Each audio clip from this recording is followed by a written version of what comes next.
This is We Need to Talk with Dr. Darcy Sterling, where I give you the tools and the skills that you need to love better so you can live better. Gaslighting is a loaded topic, and it's often framed as a one-way act or behavior. Someone manipulates, and the other person is manipulated. But at its core, gaslighting is a relational dynamic. The success of gaslighting depends not only on the behavior of the gaslighter, but also on the openness on the person on the receiving end to internalize doubt, to question themselves. Some of my deepest insights into gaslighting came from personal experience, from relationships I chose and those I was born into, where gaslighting took a toll not just during, but long after the relationships ended. For me, the hardest part wasn't even what was happening in those relationships, but the years of self doubt and anxiety that followed as I wrestled with the realization that I'd been part of the dynamic. Gaslighting erodes a person's trust in their perceptions, and it leaves them doubting themselves in some profound ways. Certain traits make people more vulnerable to gaslighting, like having high levels of empathy, having the ability to self critique, and having a high desire to maintain the relationship. These qualities often lead the person to trust the gaslighter's version of reality over their own, creating fertile ground for manipulation. And gaslighters often choose partners who value harmony and trust over conflict, knowing that their partner might be more willing to question themselves rather than the person that they love. The dynamic is reinforced through a loop of dependency. The gaslighter's actions plant the seeds of self doubt, while the gaslit person's need for reassurance and harmony keeps them engaged in the relationship, seeking validation from the very person undermining their reality. This cycle creates an imbalance, with the gaslighter becoming a source of truth for the gaslit person, who grows increasingly reliant on them for validation. It is, clinically speaking, a perfect shitstorm. The term gaslighting has been around for decades, but it has only been used in the psychological sense since 2007, and it was coined by today's guest.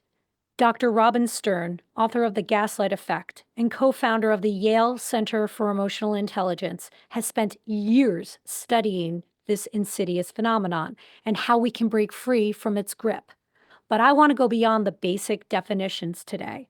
I want to talk about why gaslighting is such an effective tool of control, how our culture amplifies it, and what it takes to reclaim someone's narrative in the face of such psychological abuse. Dr. Robin Stern, welcome to We Need to Talk. What is the actual definition of gaslighting? First of all, thank you for that question, because I think it's, as we're going to be speaking about gaslighting for the next hour, it's great to start with, well, what are we talking about? Gaslighting is an insidious, often covert, psychological manipulation or emotional abuse that seeks, from the perspective of the more powerful person, to disempower the gaslightee or the less powerful person by leading them to believe that they're misremembering, to second guess their own judgment, to second guess their own character, to sometimes think they're crazy. In other words, it's someone trying to drive you crazy and then you let them. Is there always the intention of driving you crazy? There's always the intention of undermining your reality. So driving you crazy is just a shorthand way of saying it, and actually comes from my recall of the movie that was made in 1944 that inspired the title of my book, The Gaslight Effect. It was called Gaslight, where the husband is diabolical and trying to drive his wife crazy, trying to lead her to believe that she's crazy, more importantly, so that he can, in that movie, steal the family jewels. So the shorthand for me is always, somebody's trying to drive you crazy, making you believe that you're crazy, more importantly, because it's what you believe that makes it gaslighting. It's that attempt to undermine what you believe about yourself and have you believe what I believe as the gaslighter. That's really gaslighting. It's so interesting that you talk about a power dynamic, which I had never contemplated before, and it reminds me of bullying, because bullying can't exist in an egalitarian dynamic. There's Yes. always a power imbalance in bullying. What do you think about that? I think it's a form of bullying, for sure. Gaslighting is a form of bullying. And especially with the intimidator gaslighter, who's often a big bully also. As I've identified, other kinds of gaslighters, the good guy gaslighter, the glamour gaslighter, they don't look like bullies. But the people who intimidate you and push you around verbally and curse at you and scream at you the bully in the classroom, in the workplace, in your home, is often a gaslighter too, but not always, for sure. What were those other two terms that you just referenced loosely? The glamour gaslighter who brings you flowers and in the cycle of abuse, after they're done gaslighting you and after you're done feeling terrible, they remind you that you're soulmates and after all, they really love you and here I am. What are you so upset about? So what if I didn't call you for a week? Wow. So you really understand it within what we in clinical terms understand as a cycle of abuse. Right after the explosive interaction with the abusive partner, the next step is the moment of remorse where they love bomb you. I'm not And they sure are, it's remorse. I'm not sure it's remorse, but the glamour gaslighter will love bomb you, will send you flowers, will question you, and you often then second guess yourself. He's right. Like, why am I so paranoid? Look at what he just bought me, or look at where we're going this weekend, or we are, after all, soulmates. I think that when people say, "Well, but he's my soulmate," that phrase with that "but" before it always leads me to think there's going to be trouble here, because Interesting. that's your excuse for what's going on between the two of you. Then you're likely going to get yourself in trouble. So that's the glamour gaslighter. The What is the glamour other? gaslight, and it's glamorous, right? He wines and dines you and talks about love and love bombing, for sure, as part of that. And the good guy gaslighter can be very agreeable, can be the nicest guy. I was married to a good guy gaslighter. If he were right here, right now, he would be very pleasant and you would think he's very agreeable and affable. But in many cases, the good guy gaslighter can have you running in circles, trying to explain yourself or defend yourself. And then when you complain about that, or you say, I'm exhausted, he says, what's your problem? I went to see your mother with you. Like, why are you complaining now? Mhm. And he might sit there quietly withdrawn and not speak and disengage. And you're wondering, why did I even go with him? But then he says, but I did what you asked. So he's the good guy gaslighter. So he has you wondering about yourself and wondering whether or not there's something wrong with you, that you're in this relationship to begin with. There's something wrong with you, that you asked him to do this thing that he doesn't want to do. One of the things that can happen with a good guy gaslighter is that you begin to wonder whether or not you were really bothering that person and insisting, and if there was something wrong with the way you were asking them to do something for you, because they keep going over it and telling you you're harping on them and you're complaining all the time. You didn't think you were complaining. You were simply saying, hey, I noticed that you didn't seem happy today. I noticed that. But here's an example. A couple I worked with, both were invited out on a particular night, and they only had one car. Each one of them was invited to a meeting. And the husband said to the wife, well, you're not really integral to that meeting. You don't have an important role. You don't have an important voice in that meeting. So it's not a big deal. I'll take the car. I'll go to my meeting. And after the entire evening was over, and after he took the car and he went to the meeting, she ended up feeling pretty badly about herself, wondering whether or not, in fact, she did have a reason to be arguing with him in the first place. Maybe she didn't need the car. Maybe she overstated to herself her importance in that meeting. And when they talked about it, he said, you see, the argument wasn't important to begin with. Next time you'll know better.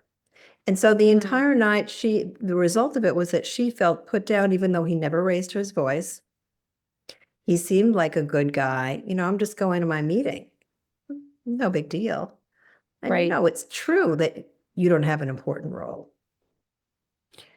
It's almost, what I have found with clients that I've worked with over the years and students as well, and even people in my personal life is often if they have an encounter with somebody who doesn't curse, who doesn't raise their voice, who Mhm. is not doing anything objectively, visually inappropriate, then walking away feeling a little fucked up on the inside results in them questioning their own experience and questioning whether or not their feelings are legitimate. And Exactly. I like to tell people, the easiest behaviors in life to correct, for me to correct, are the objectively wrong ones.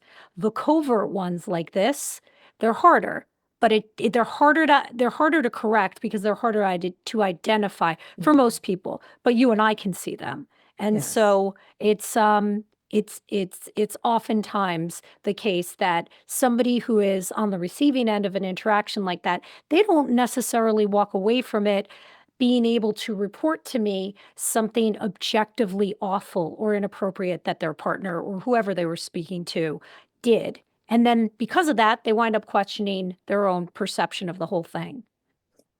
So true. Thank you for sharing that. And I certainly have the same experience as a clinician. And I'm thinking about a woman I worked with for a long time who had a best friend, or one of her best friends, who she would regularly go out to lunch with. Every time she went out to lunch with her best friend, she began to notice that she had a stomach ache at the end of lunch. She was just really uncomfortable. And she thought, I don't know what I'm uncomfortable about. We simply have conversation, like where she never yells at me. She never does anything really mean. But it turned out that she felt completely put down by this Mhm. person all the time. She thought that this woman didn't think much of her, didn't agree with her decisions, but didn't agree with them in a way where she told her that there was something wrong with all of her decisions. And so she began to believe that about herself. At the same time, she knew she was uncomfortable.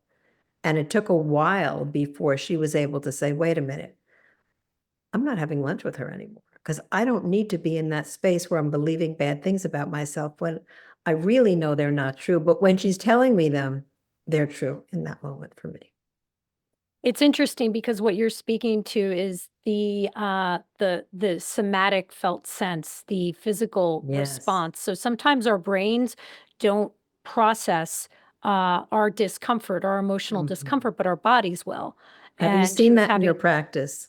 Oh, of course. Yeah. I'm a trauma trained therapist, Oh, so I'm so, very familiar with somatic mhm. presentation of symptoms and Yes. and I've experienced it myself. Listen, to be high functioning, to be high performing requires an ability to manage one's emotions. Sometimes you can dial up those muscles so high that you don't feel anything, that you don't really process anything. And the only cue that you get that something is wrong is your body hurts.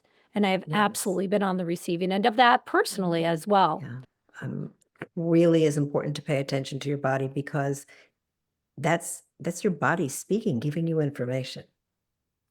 And to be completely transparent, I didn't even realize my body was speaking. I learned this. So, when you're a therapist, you engage in something called supervision, which is where you hire someone who either has a specific specialty in an area that you're struggling with. If you're a seasoned therapist, early on, we all get supervision to get licensed. And then after that, you seek out supervision from someone who has a particular specialty in an Mhm. area that you're struggling with, or someone who just has a lot more experience at something that is difficult that you're contending with in your practice.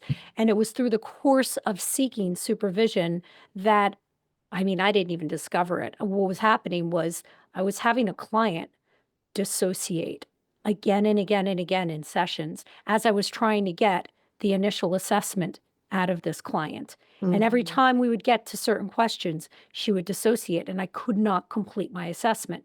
This is before I was trauma trained. This is before I understood that when you have complex and particularly developmental trauma, not to go down a rabbit hole, but when you have those things, it is okay and sometimes appropriate to get a more organic assessment over time rather than having a client just regurgitate their major life events in one session, however extended that might be. So I'm in supervision because I don't understand why my client is dissociating. And my supervisor says to me, because I don't even feel it coming when it's happening, I don't see it coming. So my supervisor says to me, the next time you're in session with this client, right when they start to dissociate, I want you to scan your body and tell me what you notice in the moment. And what I realized Fascinating. is that I was having such hardcore lower back pain. My back was just totally jacked up. My body was picking up on the tension that I wasn't reading in the room because the person was so good at hiding and containing their emotions that it became an overdeveloped skill. All of which is to say, yes, sometimes our bodies can point us to emotional processes that we're not consciously aware of. Yes, I think that's so important for your listeners. Gaslighting has become such a buzzword in our culture and in our discourse. Do you think overusing the term dilutes its meaning? I definitely do. Not only do I think that it dilutes it, but the misuse of it can be very destructive because people, first, it's not helpful. I guess that's the biggest complaint I have, but it's just not helpful to misuse terms. The work that I do at the Yale Center for Emotional Intelligence is in part about emotion vocabulary, understanding what you're feeling and to be able to discern what you're feeling versus, let's say you're feeling anxious or versus feeling pressured, and to name your feelings so that we say you can name it and you can tame it so that you can address it. Same thing about behaviors. Like if somebody's gaslighting you and you begin to understand that it means trying to manipulate your reality, you can begin to think about how to stand up for yourself, as opposed to if somebody's simply trying to disagree with you. It's very different. To that end, I'm going to throw out a few examples of how I've experienced people casually using the term gaslighting, and I want you to tell me if it's being used correctly. If someone cheats, are they a gaslighter? Cheating is not the same as gaslighting.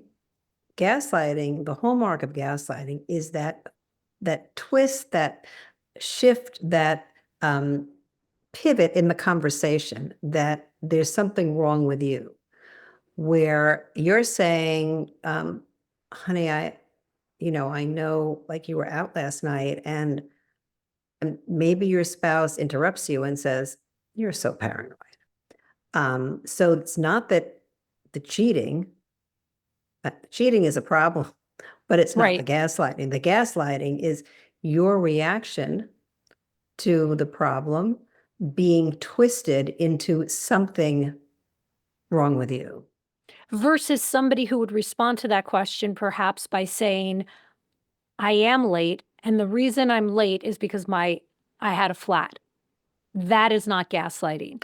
No, Correct? and that may be That's just a lying, straight up actually. lie. Yeah, of Yes. course. Yes. Yeah. And lying is not gaslighting either, but lying is a straight up lie. Lying becomes gaslighting when you say, I had a flat, and I say, I'm really worried about that because you keep telling me that there's one thing after another, and you say, what's wrong You're with you? just being paranoid. You're just being paranoid, or I think you need to go to therapy. You're so Right. insecure. Like, Yeah. what is the matter with you? Right. Yeah. If someone changes a story over time, like flip-flopping between versions, is that gaslighting? It could be. It could be gaslighting and maybe not.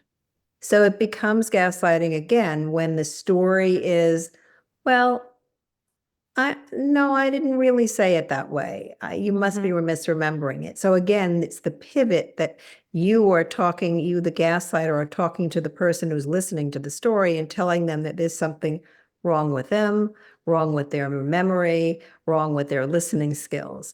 Whereas if you're just, maybe you forgot, genuinely, maybe you didn't forget, but you lost a detail or you wanted to tell it through a different lens. So no, it's not the same thing necessarily, but it could be if it includes some character assassination on the other end. Okay. Is a hypocrite a gaslighter?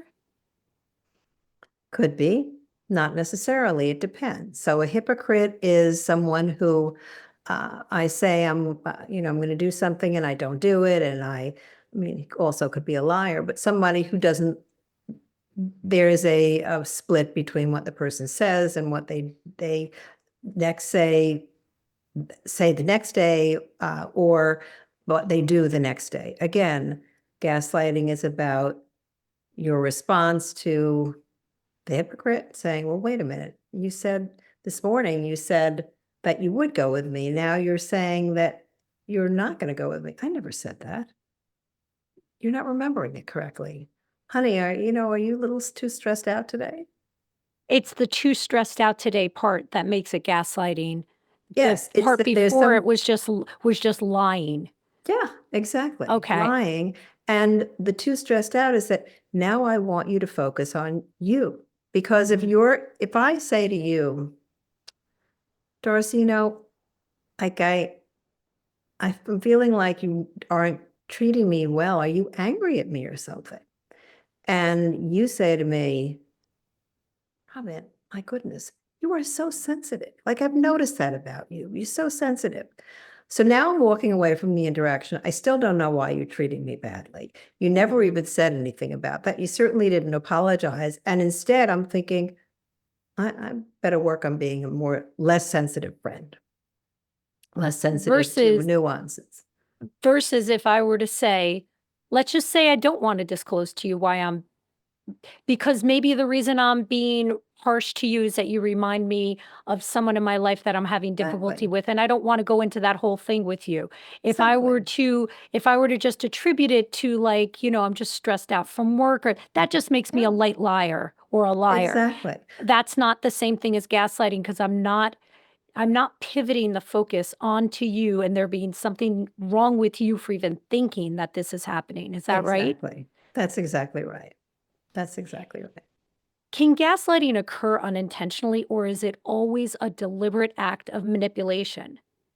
It can occur unintentionally. And I think one of the people or one of the peoples who often gaslight unintentionally are parents. And I'm certainly been guilty. My kids were listening. My kids are grown up, they're in their 30s. And if they would say, Mom, yes. Remember that time you said XYZ? That was gaslighting. In fact, they would sometimes stand at the door and say, Mom, I think you just gaslighted me. So here's a great example. I'm sorry, my brain just kind of erupted in my head over what an impossible position that must put you in as a mother to be on the receiving end of that and I'm imagining, because I'm a big fan of yours and I know your work, I'm very familiar with it. I can imagine wanting to do the emotionally correct thing and like just, I don't know, my brain short circuited there. I was like, that's like two double binds at once. So what did you say to that? What would you say to that? I have said, you know what, you're right. You know what, you're right.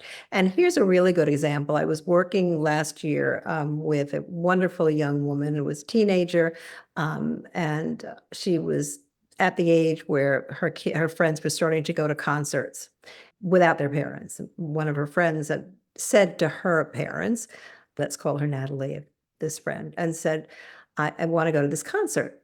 And her mom said, you're not like those other. Her mom was terrified, but she didn't know that at that point.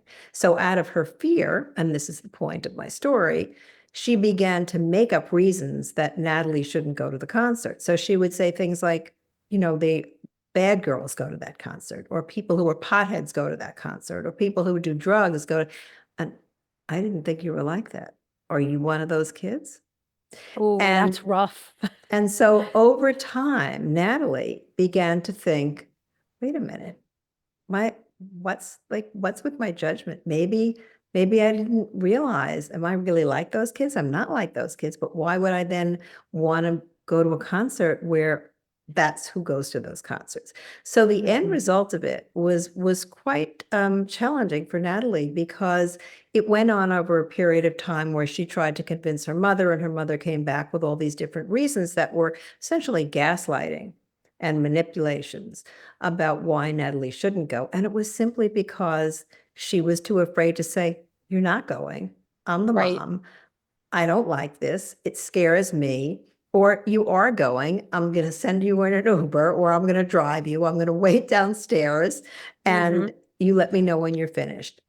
And the result for Natalie was that she stopped, according to her friends, and the young woman I was working with was one of her friends, stopped making decisions. She stopped having confidence in her own judgment. Or you go into any grocery store at 5 o'clock and you see moms say to theirs, "You're not hungry, you're tired. Get your hand off that cookie box." And, that is not a gaslighting relationship, but that's a moment of gaslighting. It's a moment where you're saying, "I know what you're feeling. No, you're Your not." perception is wrong. I'm going to override it with the facts. Here's what's Exactly. really happening. Here's what's really happening. Here's what you're really feeling.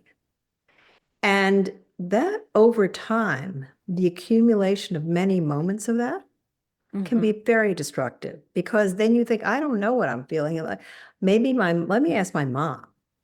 Right? Right. Right. I'm going to say that if somebody were to say to me, "Darcy, you're tired, you're not really hungry," that's probably accurate, but that's not the point. Well, it doesn't mean you don't want the cookies. It doesn't mean I don't want the cookie. That's right. I've always found gaslighting to be a particularly potent form of psychological control because, as you've said just so eloquently, it distorts the victim's reality. Um, why do you think people are so susceptible to that? Great question. And there are many reasons, but let's talk about a few. First, I want to say that people are not born gaslighters and they're not born gaslightees. People are born with personality types and temperaments are pretty unchangeable over the course of a lifetime, but sometimes you can influence how you show up in the world and how you respond. But gaslighting is a learned behavior. You learn it either by seeing it between your parents or people in your family, or you learn it because you are the target of it and you feel like what's like on that side, and then you learn to do it. And then sometimes you just kind of happen into it. And by that, I mean, somebody asks you a direct question. "Wait a minute, you were supposed to like meet me yesterday on the corner and you weren't there. Like, what happened to you?" And you don't want to tell the truth. You don't want to say, "I blew you off," or I forgot. And so you make it about that. No, no, no, that's not what happened. Like, you've been having a lot of trouble remembering things lately. Like, we've been through this, you know that about yourself. And so you fall into this gaslighting moment and it works. And so the person you're gaslighting then goes away and thinks, "Gee, like, wonder if I have had this like memory issue." Like, and meanwhile, you never had to say why you weren't there. And the other person steps away with evidence that it worked. Yes, exactly. And so it works. Like, why not use it again? And even if it's not a conscious process, the next time that person is cornered, they're likely to try to get out of that corner gaslighting. Mm.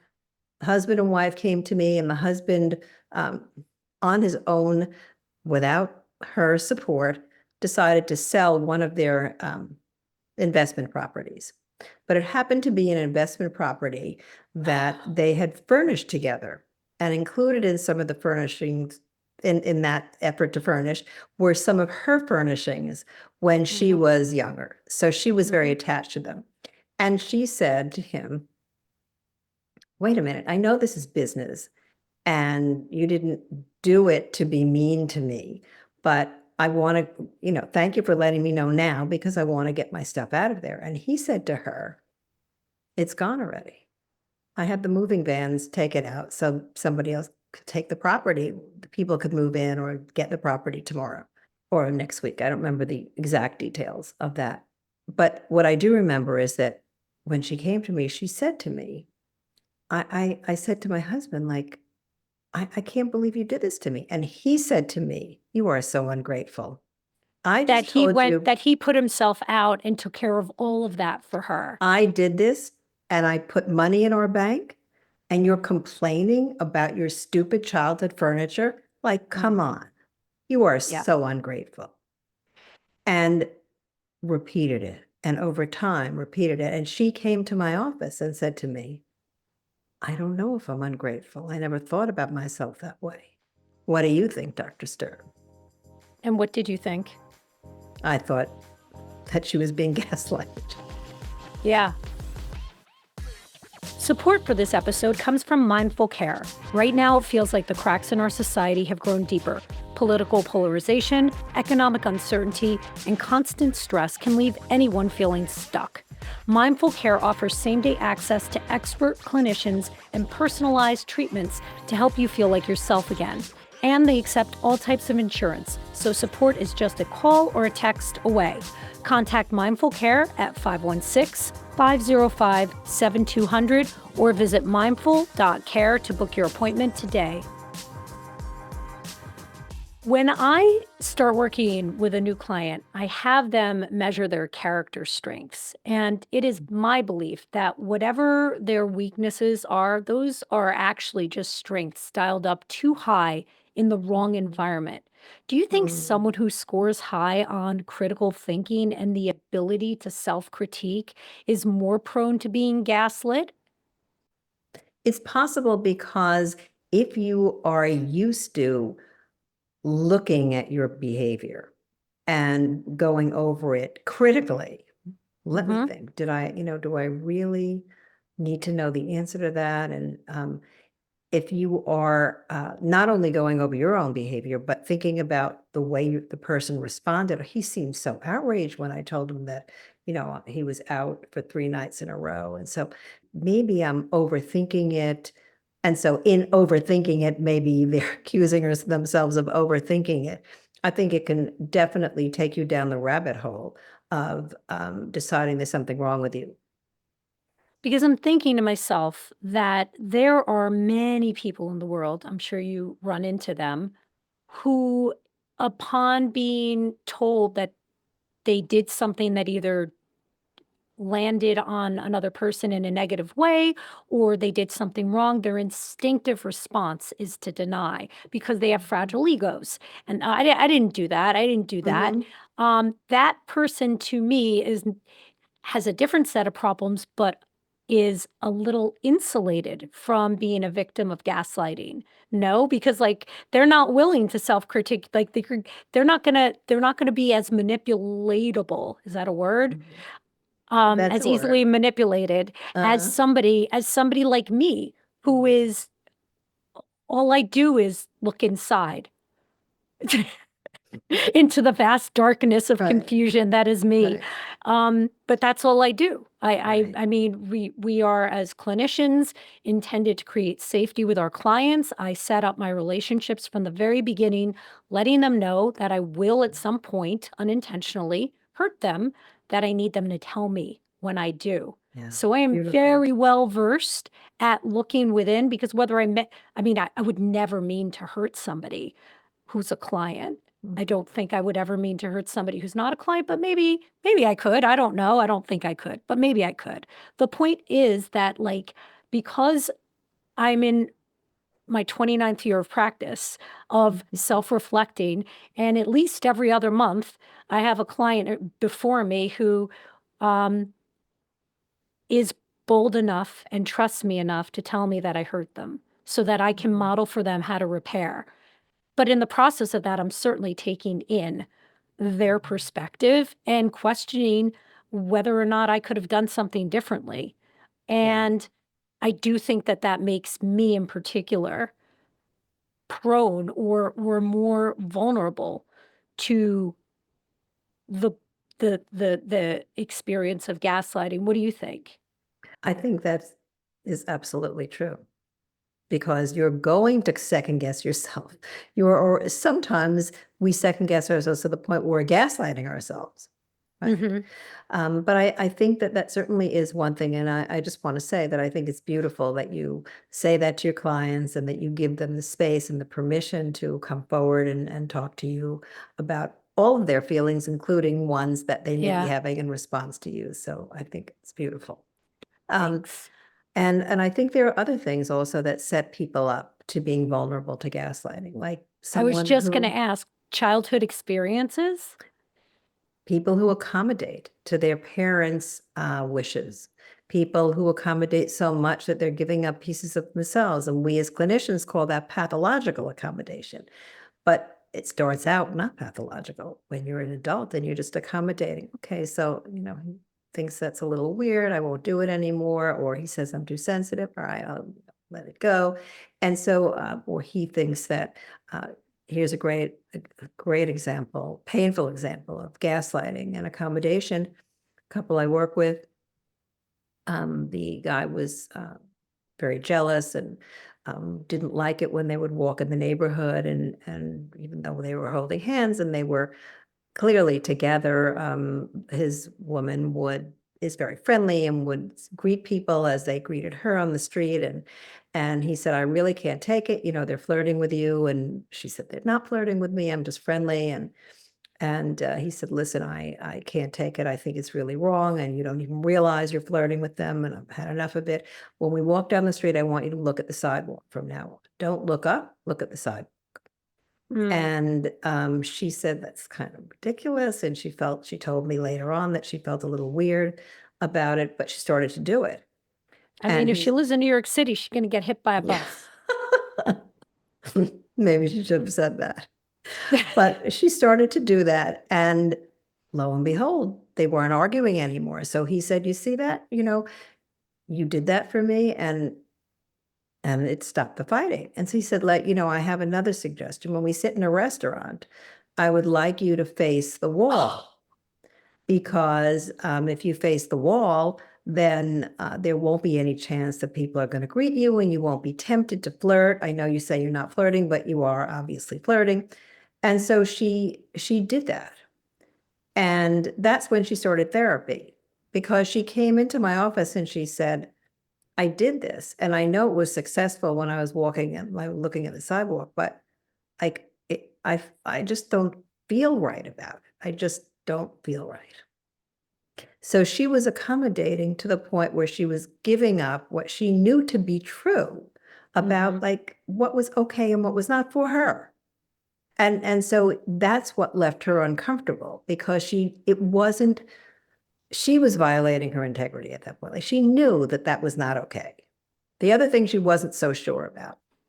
And what strikes me about that story is, to me, it underscores that a lot of the character traits that may predispose us to being gaslit, I mean, if you look at them on a spectrum, the center of a bell curve is where those are strengths. They only become limitations or weaknesses when they're on the tail end.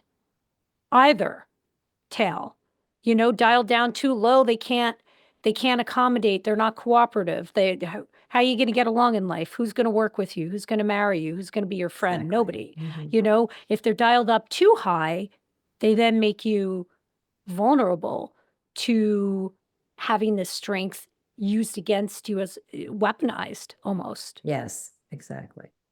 There's something else that makes you vulnerable, and it's a behavior called fawning, which is not as well known as, for example, when you're frightened in a situation. People engage in flight, they fight, they freeze, or they fawn. They engage in something that we call fawning, which is about placating the other person.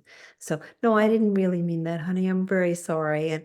And I'm, particularly in like abusive relationships, you can really get into a posture where you're wanting to calm the person down by giving yourself up, giving over Like to their reality, placating them. placating them. Exactly.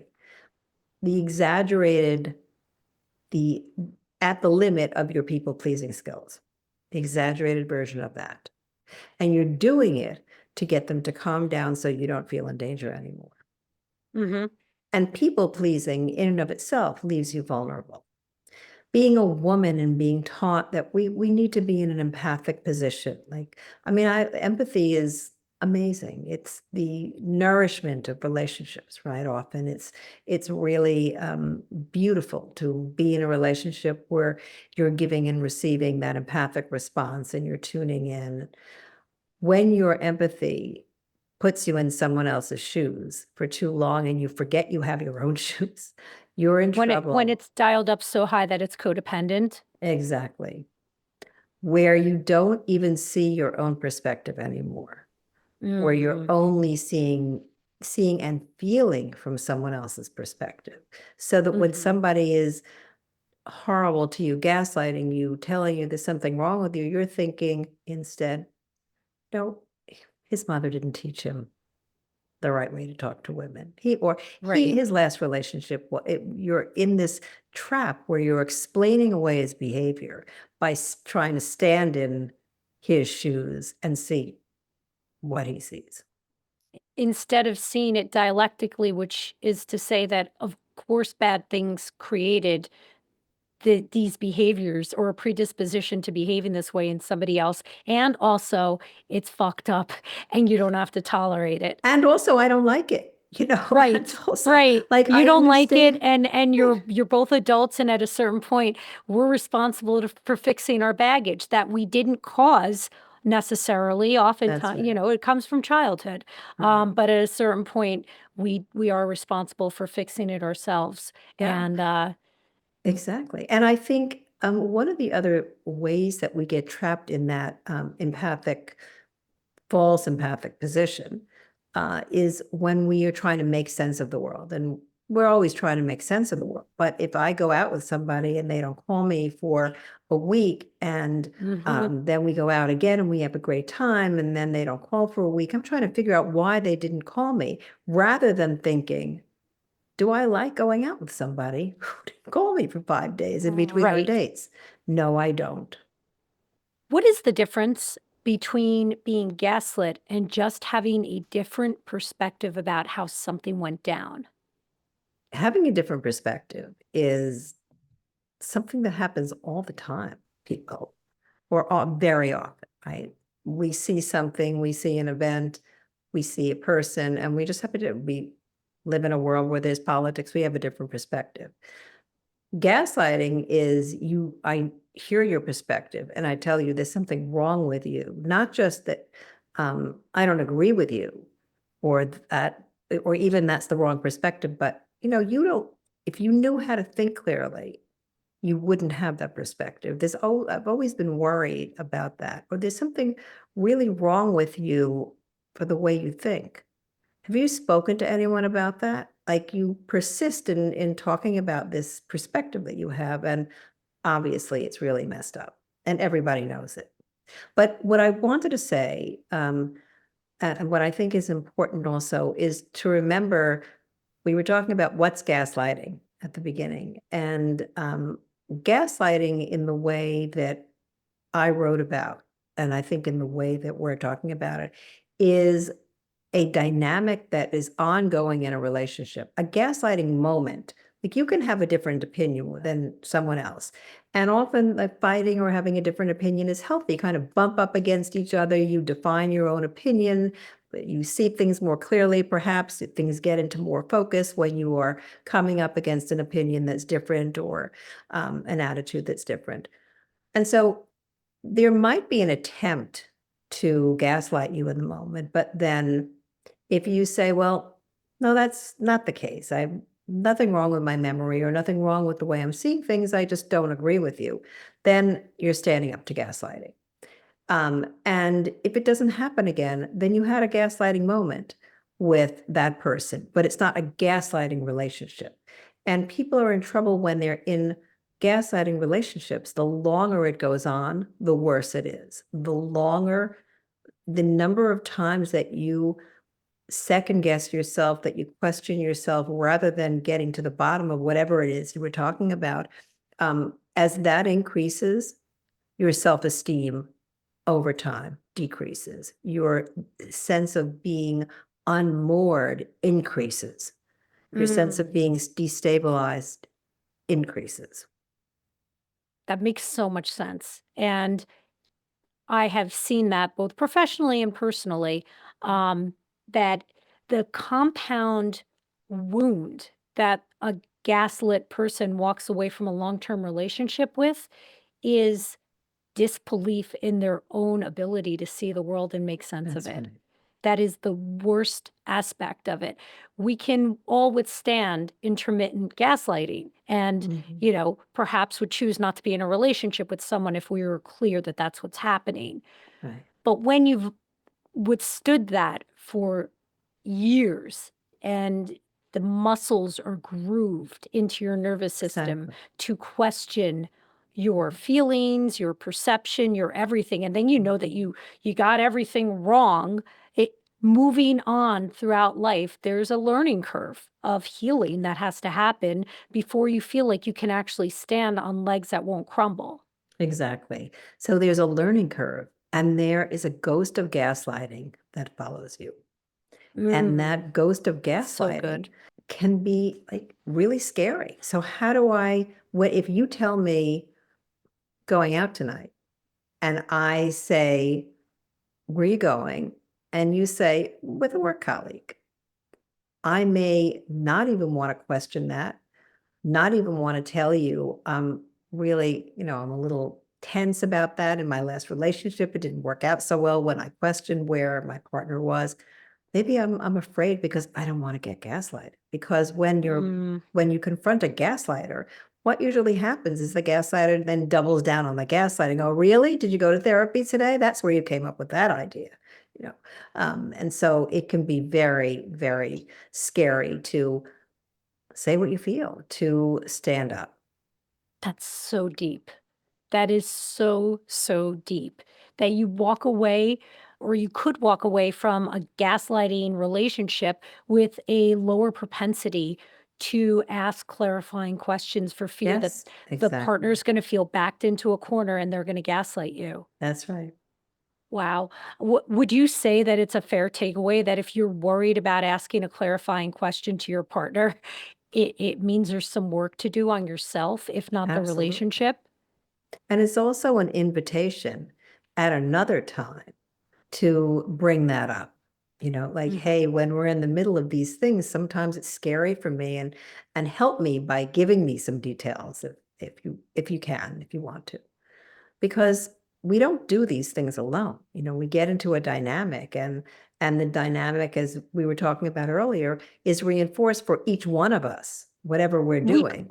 we co-create it because there are some people who are not vulnerable to being gaslit That's right. like we said. So Yes, not everyone exactly. not and it's not to blame the gaslight victim. It's just to say that certain character traits predispose us to doing Right. that and other character traits inoculate us from it. That's exactly right. Something you discuss in the gaslight effect is the cycle of gaslighting. Would you mind telling me what the 3 stages of gaslighting are? Yeah. So the first stage is disbelief. Like, you can't believe your guy is saying something like that. Like you're flirting with him. What? Like, I'm not flirting. I just smiled at my neighbor. What are you talking about? No, no, no. That's called flirting. And uh, you better start owning it because it's what you're doing. And deep down inside that's what you're doing. So over time, that's stage one. Over time, this disbelief that somebody said something silly and you can dismiss it becomes it's gnawing at you, and you begin to think, could he possibly be right? Could I be flirting and not really be aware of it? Could I be unconscious of something that I'm doing? And Mhm. then that moves to stage two, which is where you're defending yourself. So somebody is cheating and you are the spouse and you don't know it and you suspect it.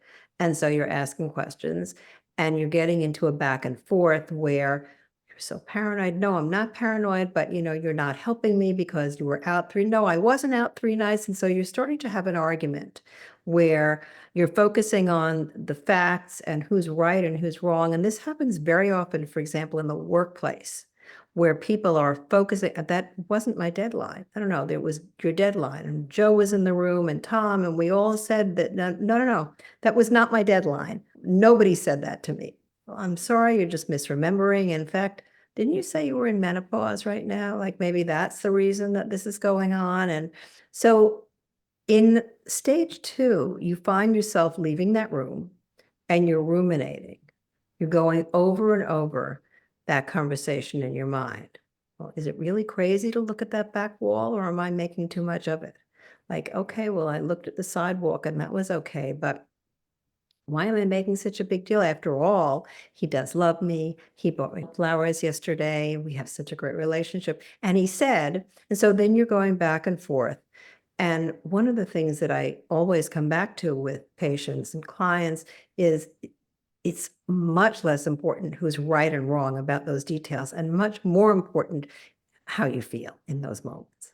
If you feel like you're being caught up in this power struggle and it's no longer a conversation, opt out. Say, we're going to have to disagree about this. I know you feel strongly about it. I just don't see it. No, that's not what I did. Because we know deep down inside, when we get away, when we have time to pause, when we have time to have a cup of tea or go for a weekend with our best friend, that, wait a minute, at least in stage 2, we still know that's not my reality. By stage 3, we're depressed, because the longer you go where you're giving up pieces of reality, the more depressed, the more joyless your life becomes. There's nothing you can do anymore without thinking about how your gaslighter is going to react to it. And you're already standing in your gaslighter's shoes, like the couple I worked with, where she went to the store, and when the salmon that her husband liked, the organic salmon, wasn't available, she was already saying, what kind of wife am I? I could have gotten to the store earlier in the day. He's going to hate me now because he can't stand to eat salmon that's not like organic, and why didn't I care enough? And sure enough, she got home, and that's exactly what happened. Only in stage 3, you're agreeing with your partner. And it's So you've already lost the capacity to question, and you're That's already more right. inclined for alignment. Right. And, it's nice to be in alignment. We want that vision of being connected, holding hands, looking at the future together and seeing the world. We want to be joined. And so we're so ready, and particularly as women, we've been so ready Right. with all the advances we've made as women to join our partner's view if we can't get them to join ours. And it's very hard to regulate your emotions so that you can walk away at a time where your partner does not think well of you, where your partner doesn't agree with you, where he thinks that you're Very hard. paranoid, and you're going to walk away from that relationship and he's still going to think you're paranoid. I've had women say, I can't stand it. I just can't stand the thought that he wouldn't think I'm okay, that he wouldn't be thinking I'm fabulous, that he thinks I'm paranoid. I can't leave until it's never gonna Right. They happen. they want to course correct the reputation that their That's partner, or right. the impression that their it's almost like they want to rebrand themselves. Exactly. And then Yes. they're waiting for the moment to be. I've had this happen so often with my clients who need to extract themselves from relationships that don't serve them for whatever reasons. Not every relationship that doesn't serve you, or that you're unfulfilled in, is toxic. So I don't want to use that word. I don't want to overuse that word like everybody else on the socials does as well. All of which is to say, I have had clients who break up with a partner, and then they're just like, I just can't live with the knowledge that he thinks this of me. Yes. I'm gonna get back together again. I'm gonna wait until we've gotten to a neutral place, and then I'm gonna do it again. And of course, Exactly. the minute the pressure is off, the people want to stay in the relationship. Right. So it is really hard to end a relationship knowing that their partner does not condone the end of the relationship, does That's not think that it was okay to end the relationship, and does not think that the partner was okay who's ending the relationship. That's right. Really hard. How does someone recognize the subtle signs of gaslighting early on, especially in a relationship where they trust the other person? Makes it really hard to trust the other person and think that there's something wrong because he loves me. Why would he do that to me? So I'm just going to read a list. Some early signs are you're constantly second guessing yourself. You're asking yourself, am I too sensitive or am I too paranoid a dozen times a day? You often feel confused and even crazy at work or at home with your family. You frequently wonder if you are, in fact, good enough. Good enough girlfriend, good enough friend, good enough wife, good enough mother. You can't understand why, when so many things are going well in your life, you aren't happier. You think about your gaslighter all the time. You buy clothes for yourself, furnishings for your apartment, or other personal purchases with your partner and his or her reaction in mind. And I do want to say, since I said her there purposely, that gaslighters are not just men. Gaslighters can be women too. It's just that in my practice and in my office, the pairing I saw most often, the majority of the time, were women coming in reporting about their gaslighter husbands. You frequently make excuses for your partner's behavior to your friends and family because you don't want to deal with what you know to be true deep down inside. You find yourself withholding information from friends and family, so you don't have to make those excuses. And in stage 3, you wonder when the last time you felt joy was, and you wonder what happened to the self you used to be because you don't feel like the self you were when you entered the relationship.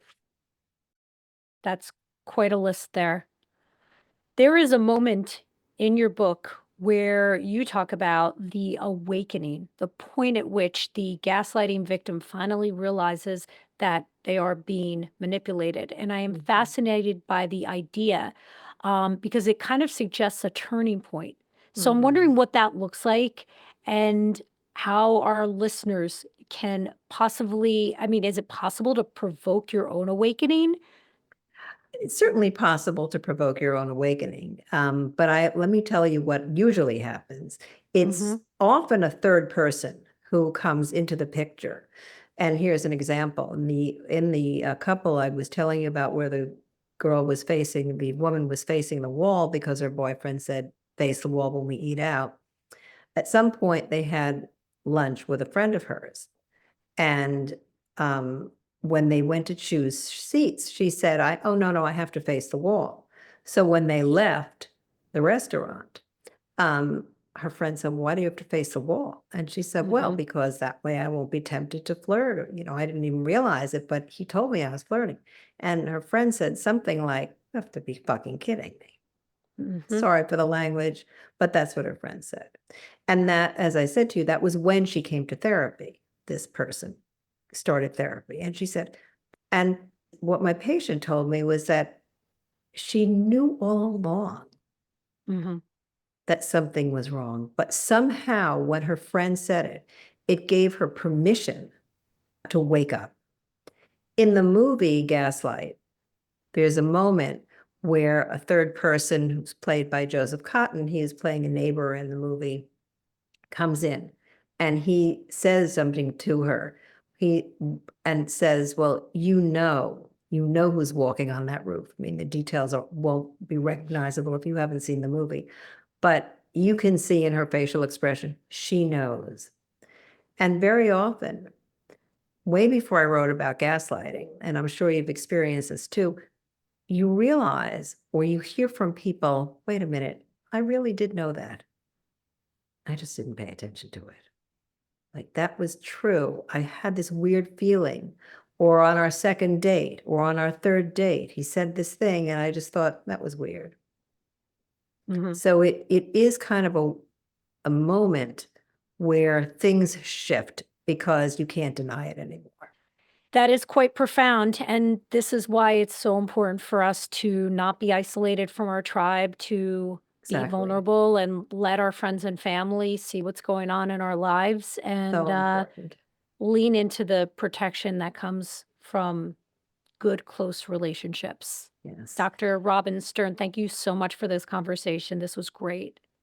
Darcy, thank you so much for inviting me and for elevating gaslighting, bringing it to your audience. I really appreciate it. And I hope you'll join me on my podcast at some point. I would love to. Where can people follow you or learn more about you? robinstern.com, the Yale Center for Emotional Intelligence, and the Gaslight Effect podcast can be found on my website, robinstern.com. Beautiful. I've really enjoyed talking to you. Thank you so much for your wisdom and your insights. Really, it's My been a pleasure. We Need to Talk with Dr. Darcy Sterling is a Sterling Standard production. Editing and sound engineering is by Bart Miguel. Our theme music is by Trending Music. Special thanks to Amanda Christiani and Preston Smith. Chances are you know someone who has felt gaslit before. Show them some love and please share this episode with them. We'll be back on Tuesday with another episode packed with the dating, relationship, and mental health hacks you, my friend, have come to expect. References are always linked in the show notes. We'll see you soon.